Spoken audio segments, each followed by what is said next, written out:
Hello, my name is Noel Bell. I'm a psychotherapist based in London, and this is a podcast on codependency, how to identify it, recognize the symptoms, and what to do about it if you think you've got it. This podcast features an interview with author and therapist Nancy Johnston. She's the author of 2 books on codependency, Disentangle, When You've Lost Yourself in Someone Else, and My Life as a Border Collie, Freedom from Codependency. I started the interview with Nancy by asking her how she first got involved with codependency as a research topic. Well, as you said in the introduction, I am a licensed mental health and addiction therapist. I've been doing that for about 40 years now. When I entered the mental health field, I came in from the psychology side of it and very quickly realized that I had not received training in addiction and alcohol studies, and that it was really important that I learned that piece as well. So I have basically been a therapist with my feet in both worlds of mental health and addiction my entire career. The codependency part came up especially in the late 80s.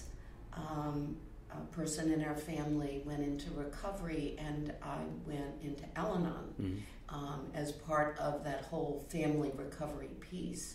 Al-Anon being for family and friends of alcoholics.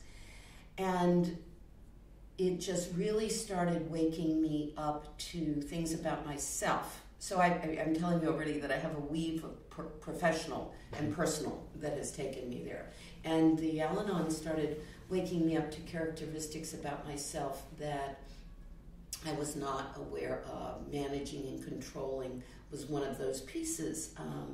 And I would say I had earlier in 1985, read Robin Norwood's book, Women Who Love Too Much. That was prior to Al-Anon. And when I first ran into her work, I became aware. She was one that listed managing and controlling. And and when I first heard that, I was just, I couldn't fit it in. I thought of myself as this nice, kind, giving person who cared about other people, all of which is true, but that it can go too far and be managing and controlling.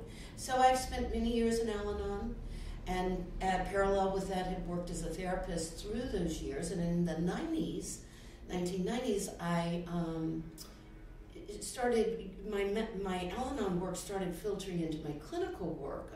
It started by a client saying to me, I understand what you mean about detaching, Nancy, but how do you do that? And to take a long story and make it shorter, that question sparked a list of ideas about how do we detach. And that list became, I realized that it was useful in several group settings I was working with then. Adult children of alcoholics, women who love too much, type groups, codependent, anonymous type groups. And I realized that there was a common theme, and that I didn't need to work with people in those different subject-identified groups, that this work on self and loss of self in someone else was what was at its core. So the work in those groups spilled into a detailed list of things that help us to, it became my Disentangle groups. It then became a list and a book entitled Disentangle, When You've Lost Yourself in Someone Else. And it has 4 areas of work that we do, of facing illusions, detaching, boundaries, and cultivating spirituality. So that took me well into the 2000s. I was running workshops on that book and had a Border Collie during those years. And one morning realized that the Border Collie and I had many similarities of devotion and attending and serving and hurting. And I thought, oh, this is fascinating. So not only was I close to Daisy, but I read this book about Border Collies. And it's very funny. You could almost substitute codependent in there for some of the sentences that need to have a job, need to have a purpose in life. And so I started realizing that that there were similarities and that I could teach it through stories about my dog and about myself, and more specifically then, in terms of helping people, I broke it down into looking at codependent behaviors.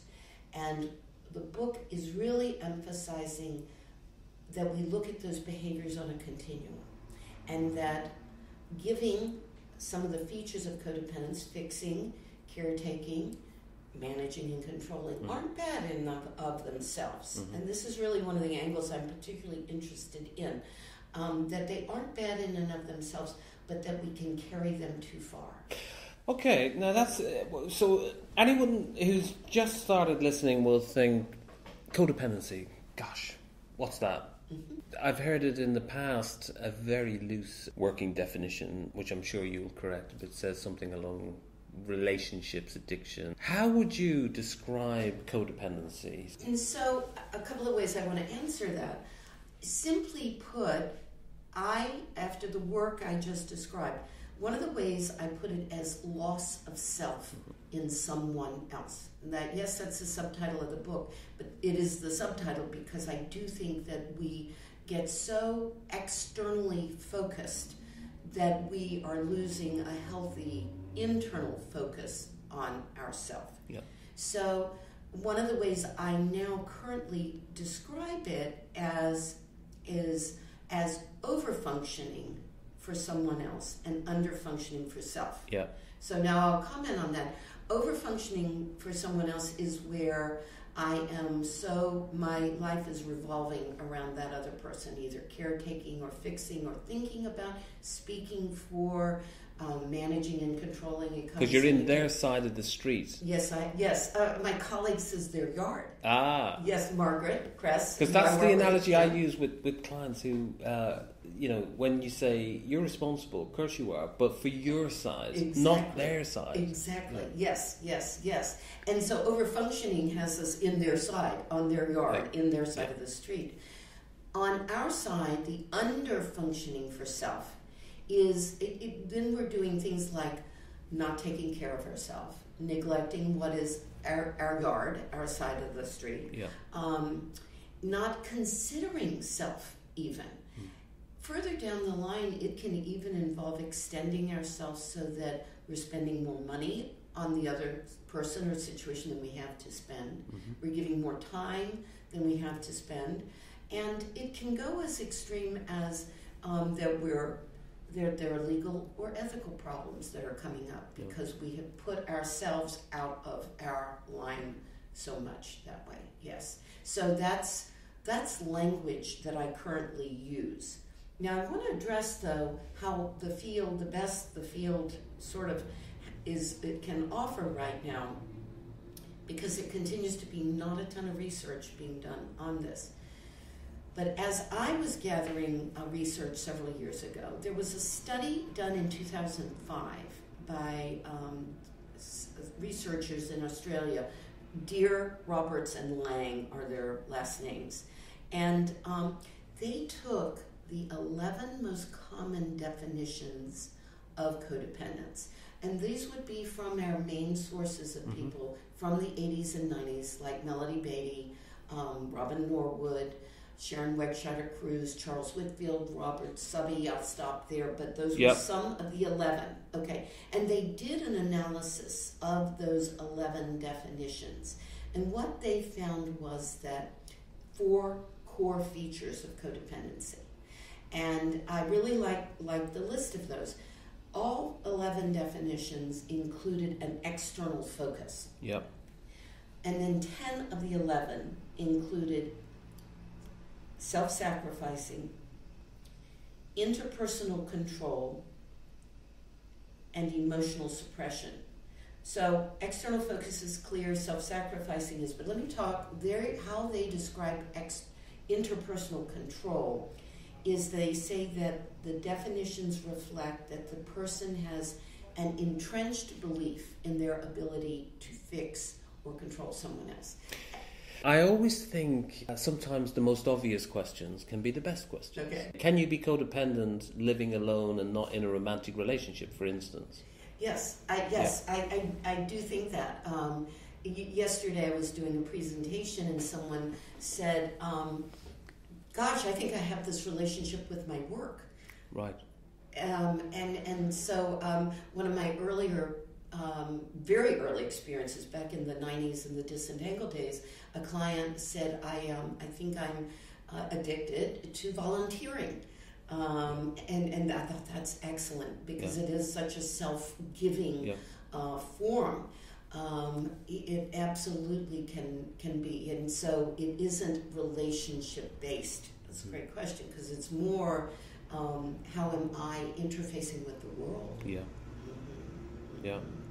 So if someone is realizing they're over-functioning, either in someone else's life that they're involved with romantically or by virtue of being connected, like an intense friendship or a family connection, or they're over-involved in their work or a hobby or, volunteering,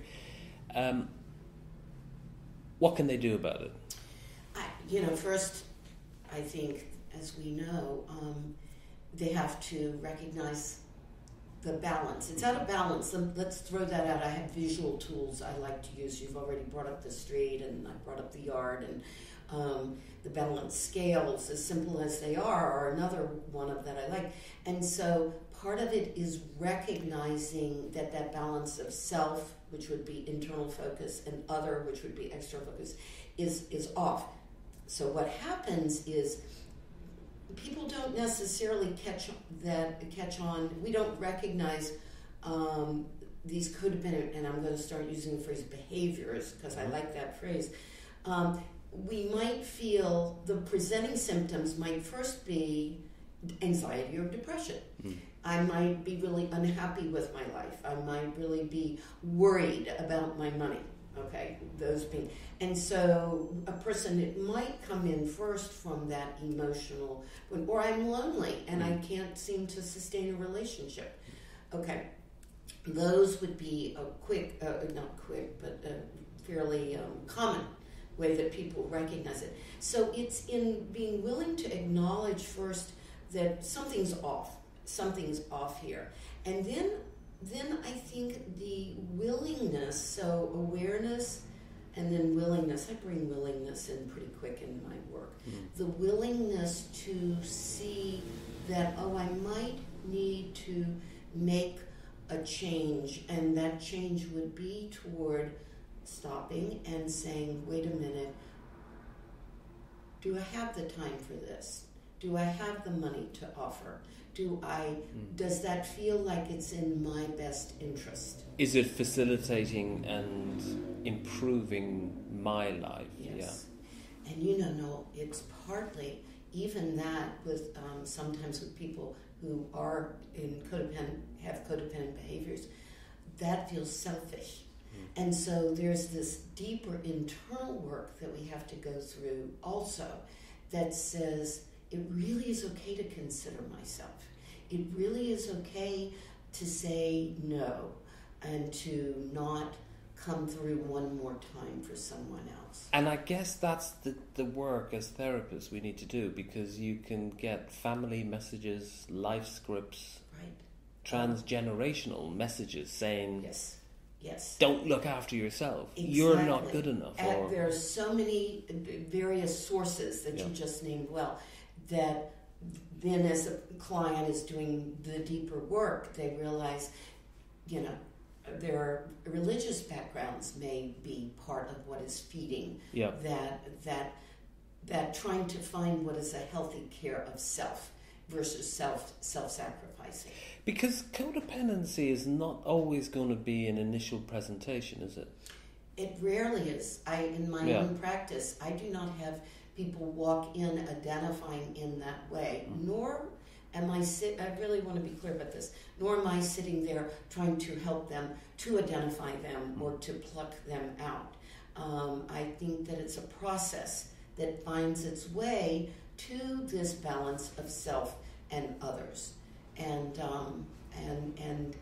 they do, the initial presentation, like I said, is often anxiety or depression or relationship problems. It could be substance abuse as well. It could be toward other addictive behaviors as well.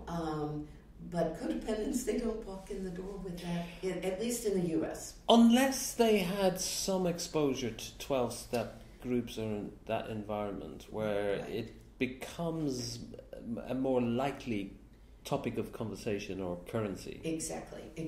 And that and those would be the folks who have, it has sparked an interest, they're reading a book, they want to do more about it and for and with themselves.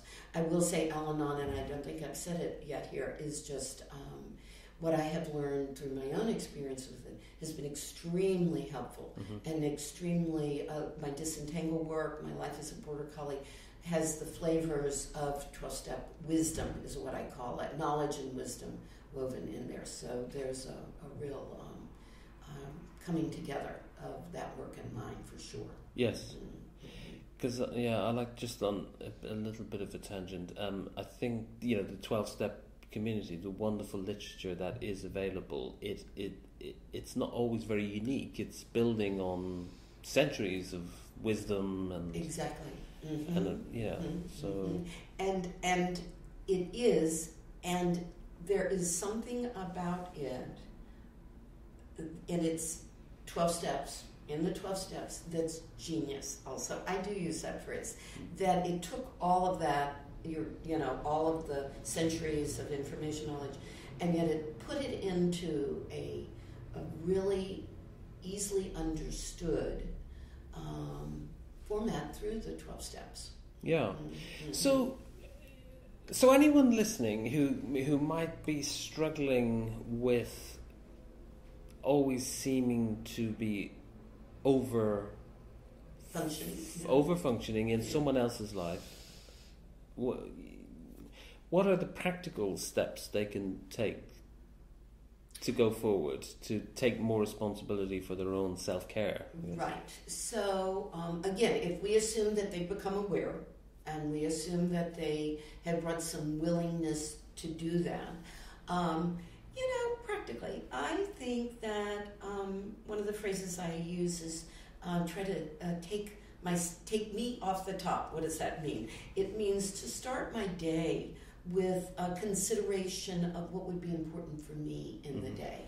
And my schedule is full of other people, whether it's work or family or friendships or whatever.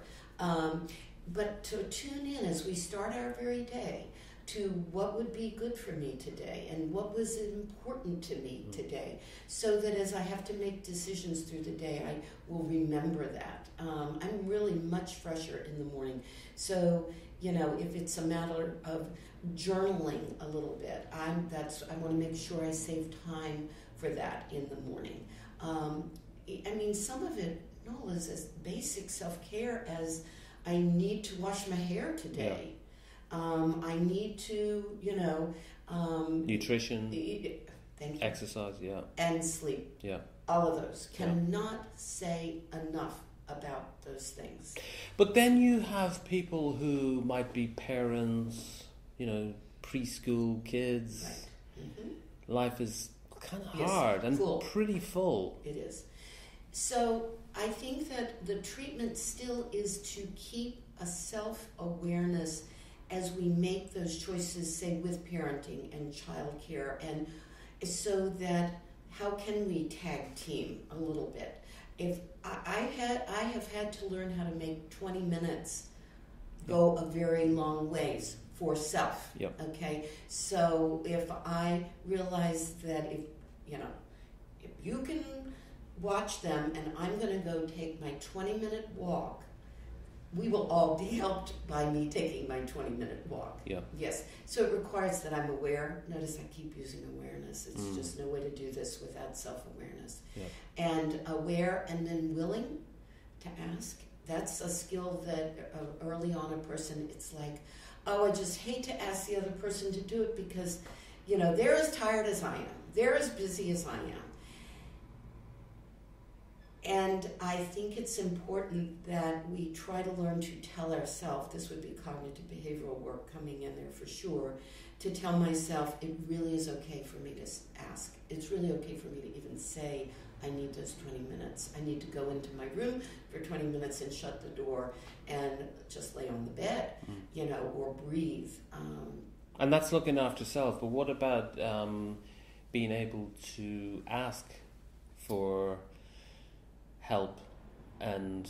You mean like professional help? Or? Well, let's just take someone's existing social support structure. So maybe if they're under the weather or ill, to be able to ask friends, hey, yes. maybe I need to be visited. Yes. And maybe, yes, could you come over?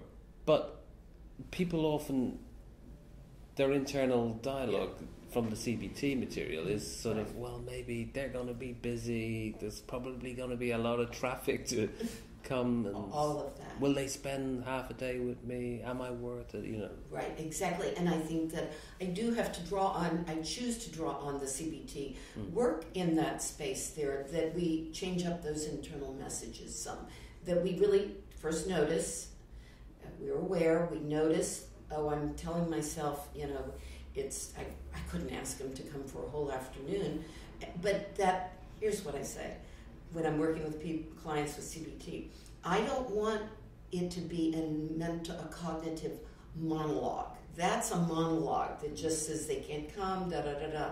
I need it to become an internal dialogue for the person. So I need to respond back, but wait a minute, well, I don't have to ask them for the whole afternoon. I could ask them for 2 hours and let that conversation go back and forth, but holding into a self and a center that is willing to say, it would make a big difference in my life if they came today. And yes, that's okay. I mean, that's okay for me to ask that. Anyway, ways to embellish that internal dialogue that supports self. So if we just focus a little on romantic relationships, sexual relationships, whether it's man, woman, gay, bisexual, can codependency... I probably know the answer, but I'm just, for the purposes of our discussion, let's just ask the basic questions. It transcends gender, sexuality. Oh, I think so very much. Yeah. Mm-hmm. Absolutely. In fact, I don't have much more to add to that, except that we're all human beings with both emotions and feelings, and relationship history and family dynamic histories, and absolutely it can play into any type of relationship. And does one tend to be avoidant, and one tends to be more engaged in typical codependent relationships? Do you always have someone running away and one running after? Well, it can vary. So how to answer that? That's an interesting question. I think that codependency can be either the avoider or the pursuer. Yeah. I'm going to put in the word I use. I think so. I'm not going to say the codependent. So it's typically associated with the pursuer, but that doesn't have to be. Yeah. Exactly. And my own history and my relationship with codependency certainly is knowing it as a pursuer. Let me clarify what I mean by that. I mean, the pursuer in me keeps either repeating myself or wanting to clarify or wanting to make things okay between us. All of those are pursuing type things when we need to, let it rest. So that's what I mean when I'm thinking of pursuing. But certainly the avoidant, if codependency comes in the avoidant, could be in the form of peacemaking, conflict avoiding. Many times I'm in workshops with my codependence camp. People talk about wanting to avoid conflict, and that there comes the word naturally, the avoider, like, okay, because we're people pleasers. There's another word that can come up in the literature. Yeah, if we're real people pleasers, we're not going to want to press back and say, I don't agree with that, or I disagree with that, or, no, I can't go your way today on that. we're wanting to please, and so the minute we start backing down, I think that's the avoiding side of it. Yeah, I mean, just as we're talking, there's lots for me going on, because I'm thinking of the TA model, the, Eric Barnes, the rescuer. Well, he was talking more about, the adult child, the parent, and I suppose the people who took on that model and developed the aggressor, the perpetrator, the victim, and the rescuer, that model. Yeah. And so I just wonder, is there any is the people pleaser typically the rescuer? Very much could be. Very much could be. And what has come to me as we're talking, to respond to the TA, is that if we think of the Cartman triangle is what I was forgetting. Yeah. If we think of each of us as having the parent, adult, and child in us, going to just the core stuff. If us codependents are not careful, we are talking as a parent to the other person as a child. So there's a lot of shoulds, and you ought to. Yeah, it can. I mean, notice, I know that codependence, I'm sure this is part of the difficulty with it. It presents in various ways. But yes, it can be that parent saying, no, you should do that, or it needs to be this way, or, that's the manager, the controller, the organizer in it. And so, always looking for what the solution is. We want to find the adult in us instead of talking to the adult in the other person. Ideally, yeah. Ideally, we do, yes. And we could say, well, that would be nice, but where's that? I don't see that person. I don't believe that. I think that we still need to settle ourselves, calm, and come to that adult. It's in us, and if we can't find that, that's our homework. Yep. If I can't find that adult in me, if I immediately swing to the child who's hurt, victim, right. For me, essentially. Yes. So what I want is to find that adult and then respond to the other person and to their adult. Yeah. Now, some people listening might think, if I address and become aware of my codependency in my relationship, does it mean the end of the relationship if they enter a program of recovery around it? Mm-hmm. I say no. And Disentangle starts with saying, I have a brief definition of what I mean by it, right at the beginning of the first chapter. And it says this is not about divorcing, ending a relationship. This is about developing skills in codependency recovery, being that help us to have a healthier distance so that we're less reactive, more responsive, more tuned into self, so that we can have the potential to improve our relationship. Okay, our participation in that relationship. I can't change the other person. I don't know what they'll bring to it. But I can change the nature of what I'm bringing to the relationship. I can stop being a nag. I can stop being mad and upset. I can stop weeping, and get that healthy distance so I can either improve my relationship or decide what to do about the relationship. I might, in my healthier self, decide to not be in it. Yeah, so there might be different set of choices, because I guess if you look at the overarching behavioral addictions, for instance, I often think that the difference between a set of life choices and behavior versus what is unhealthy and what's addictive, one of the ways is probably to assess, is there any negative impacts on other parts of your life? So, if someone is behaving in a certain way and they're saying, well, that's just the way I am. Because, some people think codependency, we're all a bit codependent. It's the nature of being human. Our prime drive is to survive. We need people. Right. But I guess what we're talking about is where our need for affiliation and to feel connected takes on an unhealthy flavor. Yes, and that's where, going all the way back to the Border Collie book and to another visual I use a lot, is this notion of seeing this codependency and then codependent behavior specifically on a continuum. Yeah. Okay, and from one end, and that being okay, to the other end of being going too far. And that is actually my language. And I'm going to be clear, I'm not dictating what is too far. Each individual has to figure out for themselves where they are on that continuum. So, yes, to answer you, it is okay at this end of the continuum. We all have those needs for love and affiliation and praise and, you know, all of the people pleasing, all of the things that I think that this is where codependency gets a bad name. I'll just speak straight up, is because we don't see it on a continuum, the behaviors. Someone jokingly said to me one day, I would have held the door for you, but I was afraid you might think that was codependent of me. And I thought that captured it really well, because obviously that wouldn't have been codependent on their part. But that's, if we think that helping is codependency, we're having trouble. So we need to see it on the continuum. So yes, at this end is the natural of giving, fixing, caretaking, all those things. Going too far is, as you're saying, where is it causing me financial problems? Is it causing me legal problems? Is it causing me to lose sleep?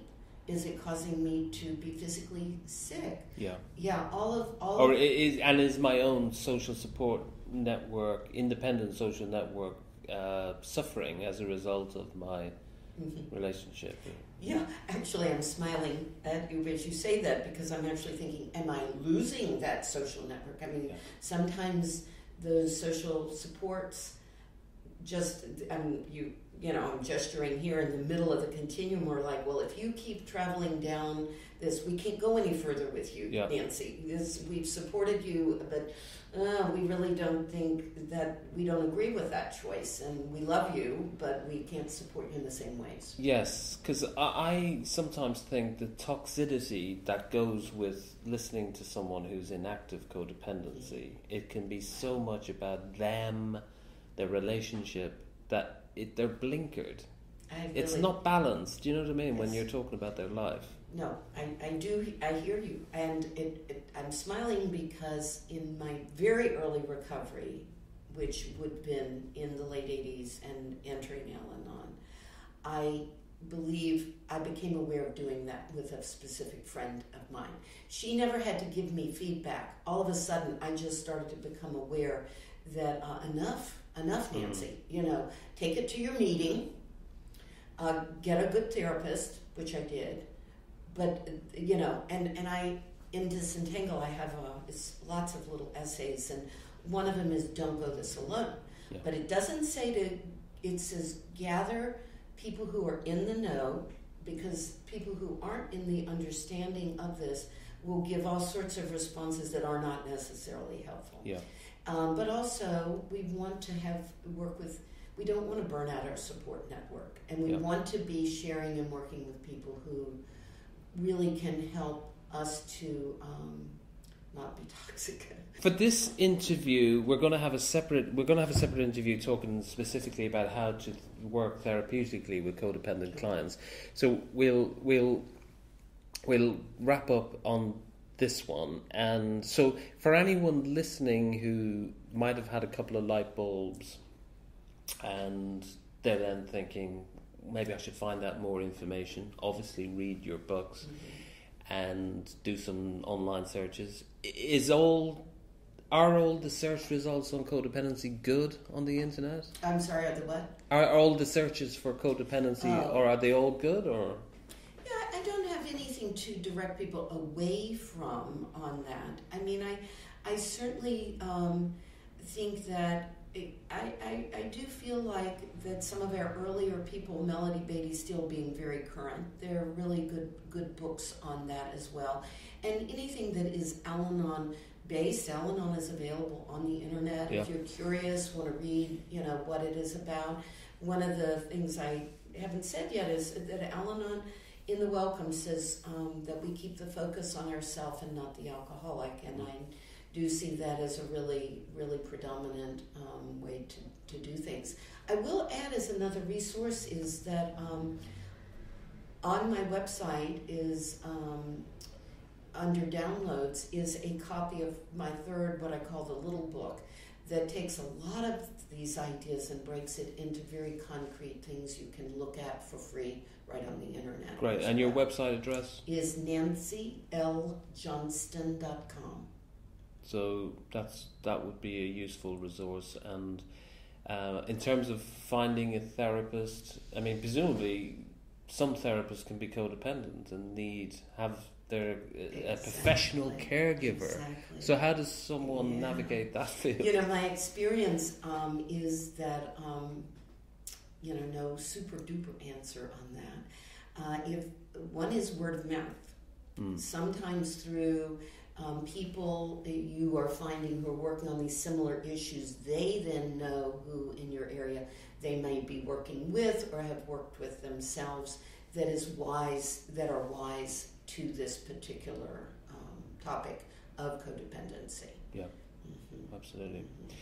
I've found it really informative, and I hope people listening have resonated, and it's been fantastic having the chat. So Nancy, thank you very much. And thank you for inviting me to have the chat. Thank you.